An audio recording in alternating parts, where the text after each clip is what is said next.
I ruined someone's life over something they did to me years ago, and now they're asking for my help like none of it ever happened. My name is Erin Caldwell. I'm 33 now, and on paper my life looks stable. Steady job, small condo in Phoenix, decent savings, no drama. But every time I see her name in my inbox, my stomach drops like I'm 23 again, sitting in a glass conference room, realizing in real time that my life is about to fall apart. Back then I lived in Ohio, in a cramped one-bedroom apartment. I had just graduated with a communications degree and landed a junior role at Brightwell Public Relations. It wasn't glamorous, but it was a real agency with real clients, and I felt unbelievably lucky. I needed lucky. My dad had died suddenly from a heart attack the year before. No warning, no time to prepare, just a phone call in the middle of the night that split our lives into before and after. He'd been the steady one, the income, the problem solver, the guy who made everything feel manageable. Without him, everything felt fragile. My mom, Linda, tried to keep the house, but money got tight fast. My younger brother Mason had just started trade school for automotive work, and tuition wasn't cheap.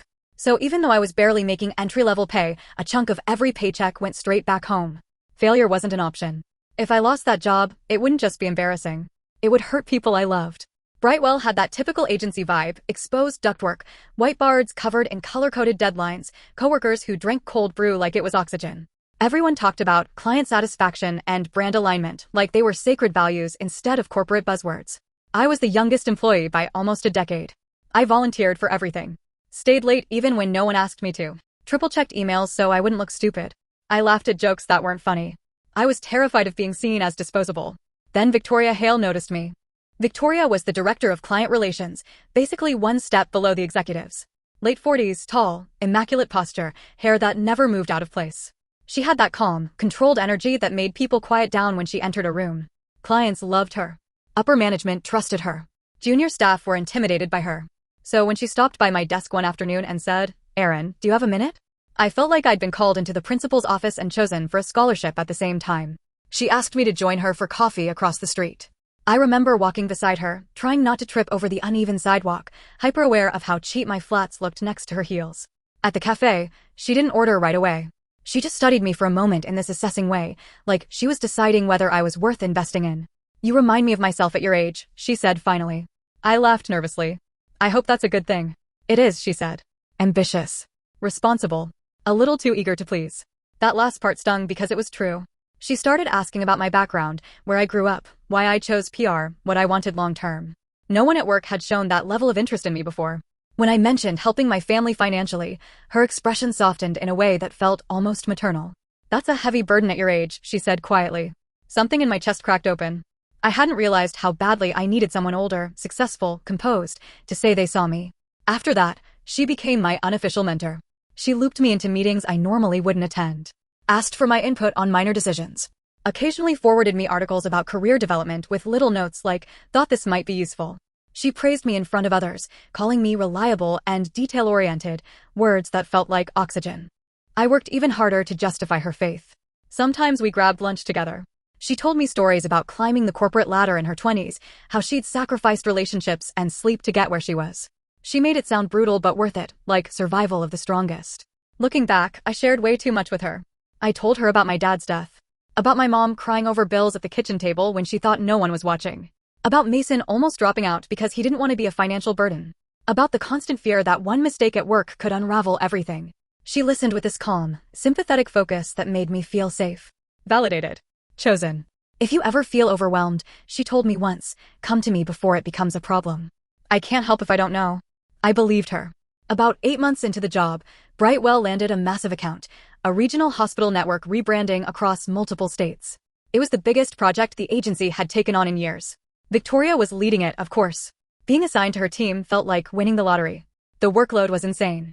Late nights, weekend emails, constant revisions. I handled research, draft materials, scheduling, anything she delegated. It was exhausting, but I kept telling myself this was how careers were built. Then things started slipping. Deadlines got pushed. Internal drafts came back with major errors that hadn't been there before. Budget numbers didn't match across documents. The client grew impatient. Tense emails started flying. I assumed it was normal chaos for a huge project.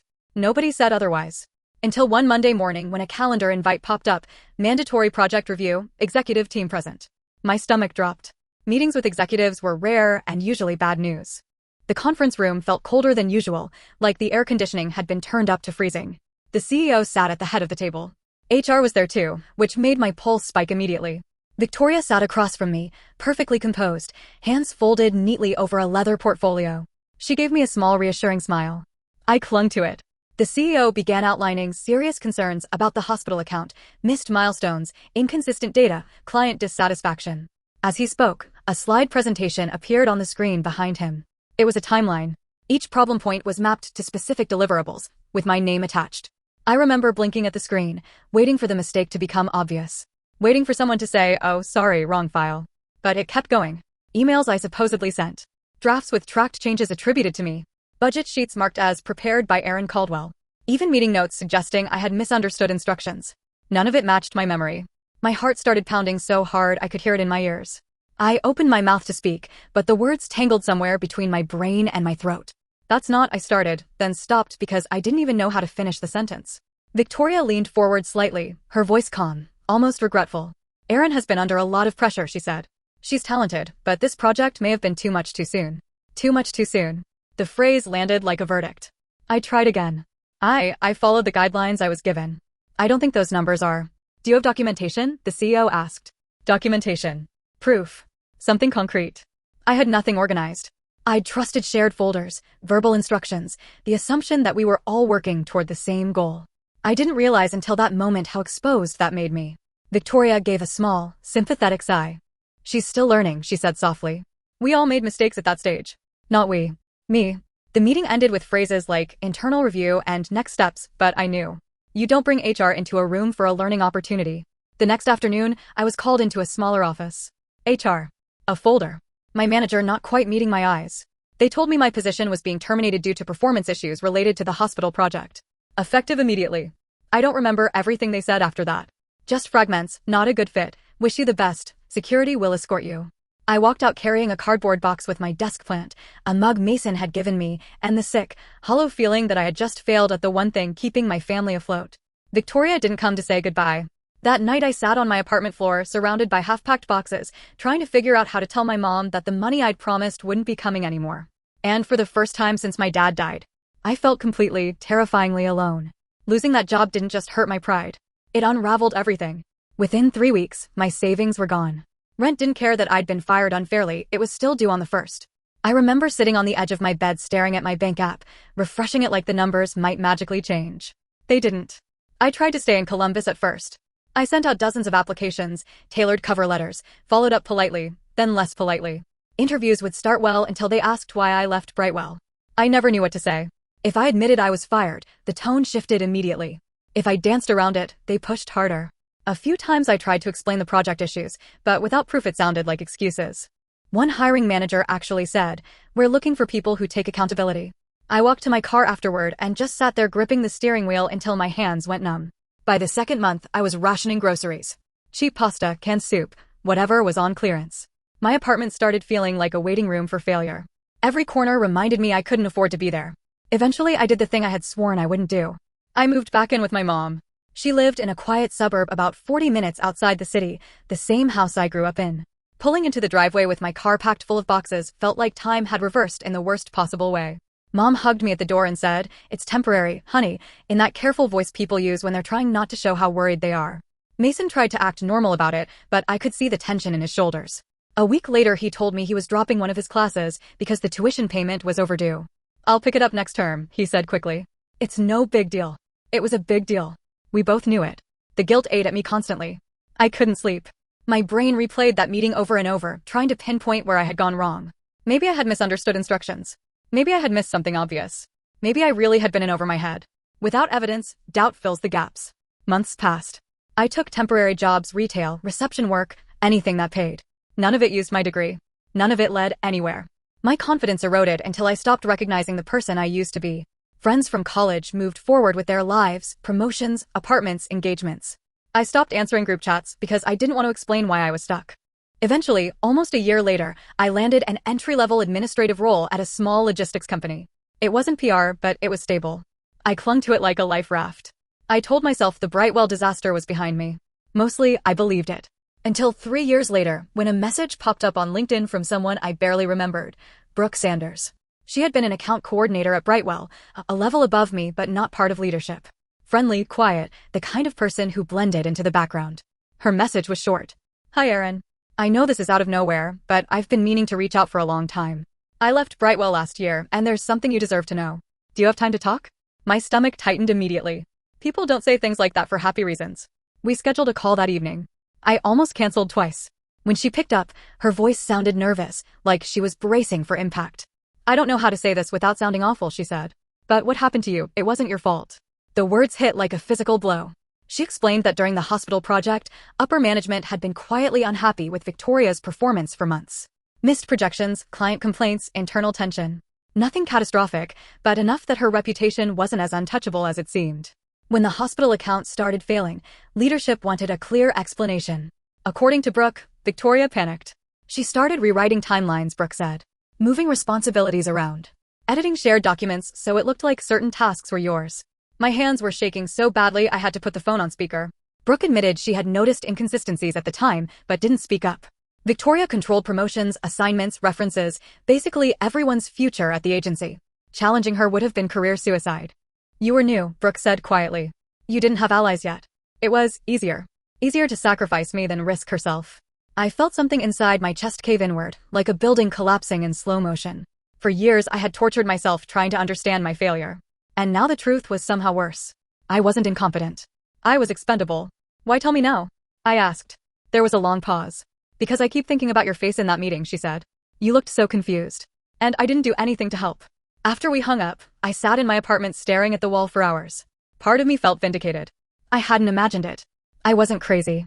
But another part felt hollow. Knowing the truth didn't restore the lost year, the financial damage, Mason's delayed education, the way my confidence had been shattered. There was no undo button. I considered confronting Brightwell, but Brooke warned me that most of the leadership had changed.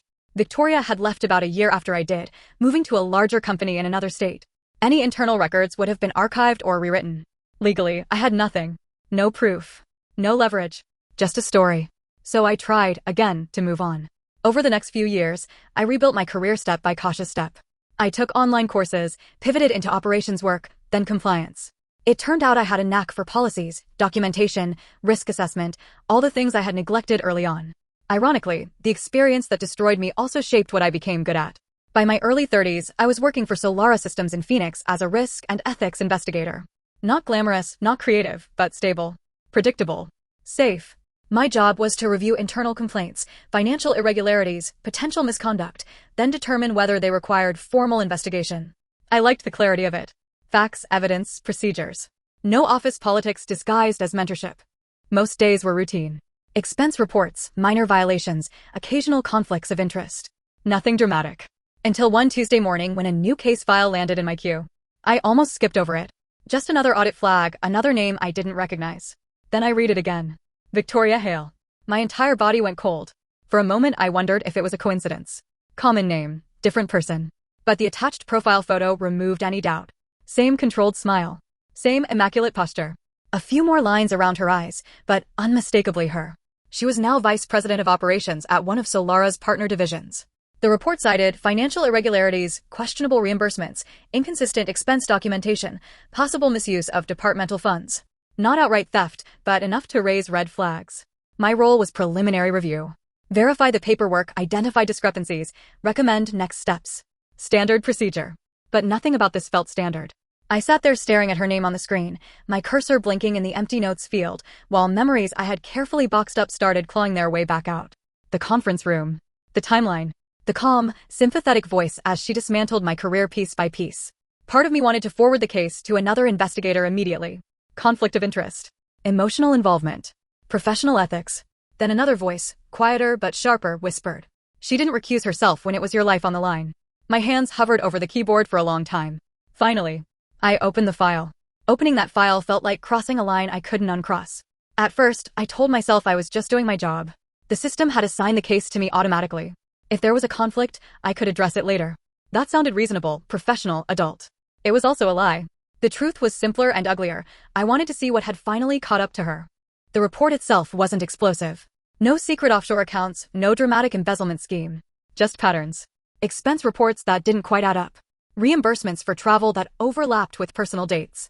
Vendor invoices approved unusually fast without documentation. Individually, Each item could have had a perfectly innocent explanation. Together, they formed a shape. In compliance work, that's what you learn to look for, not smoking guns, but silhouettes. I started with the travel reimbursements. Flights billed to the company that didn't align with official conference schedules. Hotel stays extended by a day or two. Meals charged for 2 people when only 1 employee was traveling. My chest tightened as I clicked through receipts. I could almost hear her voice from years earlier, calm and authoritative, explaining away anything inconvenient. There were notes attached from accounting requesting clarification. Her responses were brief, confident, slightly dismissive. Client meetings ran late. Scheduling changes beyond my control. Already discussed verbally with finance. No follow-up documentation. Next came the vendor contracts. Several had been approved under expedited authority, meaning she bypassed the usual review process. The vendors themselves weren't fake, but they were new, expensive, and oddly similar in the services they provided. Again, not illegal. Just questionable. I kept waiting for something definitive, something that would justify either closing the case or escalating it without hesitation. Instead, it stayed murky. Hours passed. My coffee went cold. The office around me gradually emptied as people went home, but I barely noticed. I was deep in that strange tunnel vision where time stops mattering. Around 7 p.m., my supervisor, Daniel Reeves, stopped by my cubicle. "You're still here," he said, sounding mildly surprised. "Just catching up," I replied, minimizing the screen instinctively even though there was nothing confidential visible. He nodded. "Don't burn yourself out. These reviews can wait until morning." If only he knew. After he left, I stared at the minimized window for a long moment before restoring it. This was the point where I could have stepped back. Sent a message. "I recognize this individual from a prior professional context and would like to recuse myself." Clean. Ethical. Safe. Instead, I dug deeper. I requested additional documentation from finance. Cross-checked dates against internal calendars. Compared her approvals to policy thresholds. Each step tightened the web, not because I fabricated anything, but because I stopped giving the benefit of the doubt. Normally, when paperwork is missing, you assume clerical error. You ask clarifying questions. You look for benign explanations. With her, I assumed intent. If a receipt was unclear, I marked it as suspicious. If justification was vague, I flagged it as inadequate. If timelines overlapped, I treated it as misuse rather than coincidence. I kept telling myself I was being thorough. Another lie. Late that night, I found something that made my pulse spike, a reimbursement for a luxury resort stay during what was supposedly a routine supplier visit. The amount was high enough to draw attention, but not outrageous enough to trigger automatic rejection. Attached was a single-page summary describing strategic planning sessions. No attendee list. No meeting notes. No supporting documentation. Just her approval. I stared at it for a long time, remembering how meticulously she had once documented my supposed mistakes. How precise she had been when dismantling my credibility. My fingers hovered over the keyboard. Then I wrote, "Insufficient documentation. Recommend escalation for formal review." That single sentence changed everything. Once a case moves to formal review, external auditors get involved. Interviews happen. Careers hang in the balance. I knew that. Of course I did. But I hit submit anyway. Over the next several weeks, the investigation snowballed. Auditors requested bank records, travel logs, internal communications. Rumors started circulating through the office. Something big was happening at the executive level. I stayed professionally detached on the surface. Answered questions when asked. Provided documentation. Never volunteered more than necessary. Inside, it felt like standing at the edge of a controlled demolition, watching the countdown tick down. Eventually word spread quietly. Victoria Hale had been placed on administrative leave. I wasn't supposed to feel anything.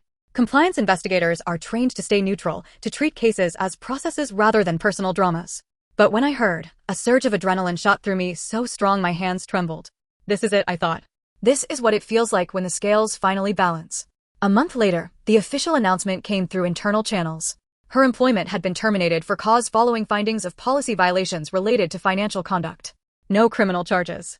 No public scandal. Just corporate language that translated to, "Your career here is over and future employers will see this." In her position, at her age, that kind of termination was devastating. I expected to feel triumphant. Vindicated. Maybe even peaceful. Instead, what I felt was electric. Like a buzzing under my skin that wouldn't settle. I walked around for days with this strange, almost giddy energy, smiling at nothing, sleeping better than I had in years. I hadn't lied. I hadn't planted evidence. I hadn't done anything technically wrong. Karma, I told myself, had simply used me as a delivery system. Through office chatter, I learned she had been shocked by the outcome. That she insisted the discrepancies were misunderstandings, accounting issues, nothing intentional. Some people sympathized. Others didn't. Corporate gossip moves fast, but fades quickly. Within a few weeks, most employees had moved on to the next drama. Except me. Every now and then, I'd picture her opening that termination letter. Picture the confusion, the disbelief, the slow realization that her position was gone. It wasn't that I wanted her to suffer. Not exactly. I just wanted her to understand. For a while, that was enough. Then about 6 weeks ago, an email landed in my inbox from an unfamiliar address. Subject line, "Hello Erin, hoping you're well." My stomach flipped before I even opened it. Inside was a polite, carefully worded message signed by Victoria Hale. She wrote that she had recently learned I worked at Solara. She said she hoped there were no lingering hard feelings from the past. She mentioned going through a difficult period, struggling to find new employment, dealing with mounting stress. Then came the part that made my chest tighten. Her husband, Thomas, was seriously ill, unable to work, medical bills piling up. She was the primary support for their household. She asked if I would be willing to provide a professional reference. Nothing elaborate, she said. Just confirmation that she had been a dedicated and capable leader during her tenure. No apology. No acknowledgement of what she had done to me. Not even a hint that she connected the investigation to our past. Just a friendly, almost warm tone. Like we were former colleagues reconnecting on LinkedIn. I reread the email at least 20 times. Each pass made something different flare up inside me. Anger, disbelief, a strange flicker of pity I didn't want to feel. The most unsettling part wasn't the request itself. It was how normal she sounded. Like the last decade had never happened.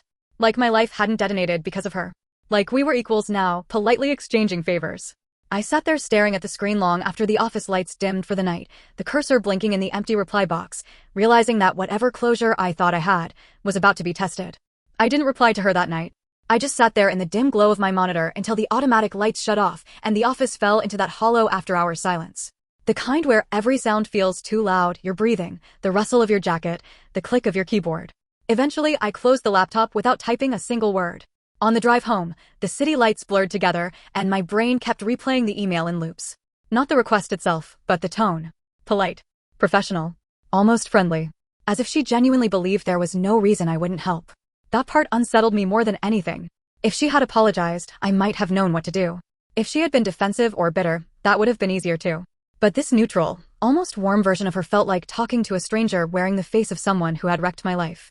At home, I tossed my keys on the counter and just stood there, still in my coat, staring at nothing. For years, I had imagined some kind of confrontation. A moment where she'd realize what she did, where I'd finally say everything I never got to say in that conference room. Maybe she'd apologize. Maybe she wouldn't. But at least the truth would exist between us.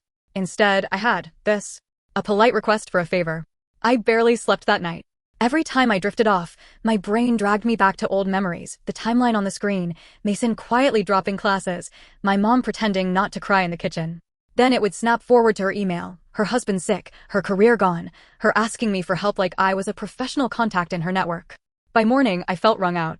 At work, I tried to focus, but I kept opening my inbox just to check if she had sent a follow-up.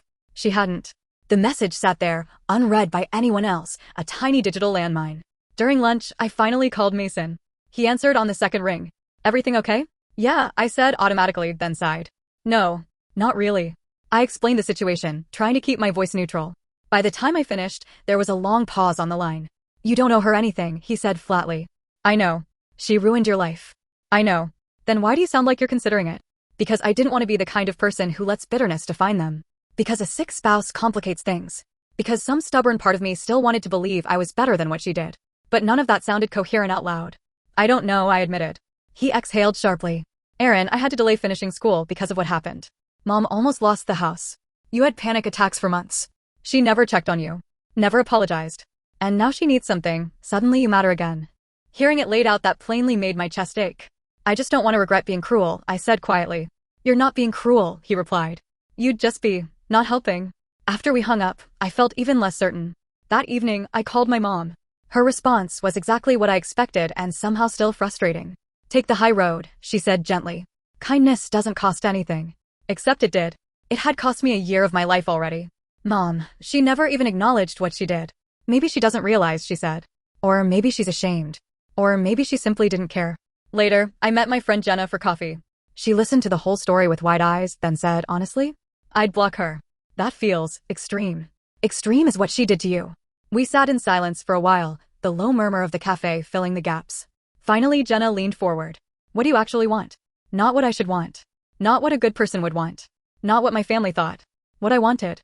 The answer came immediately, sharp and uncomfortable. I wanted her to know that I knew. Not revenge. Not humiliation. Just acknowledgement. Proof that my suffering hadn't been invisible. That night, I opened the email again. My fingers hovered over the keyboard, heart pounding the way it had in that conference room years ago. Different stakes. Same feeling of standing on the edge of something irreversible. I started typing. Victoria. I received your message. I'm sorry to hear about your husband's health issues. However, I don't feel comfortable providing a reference.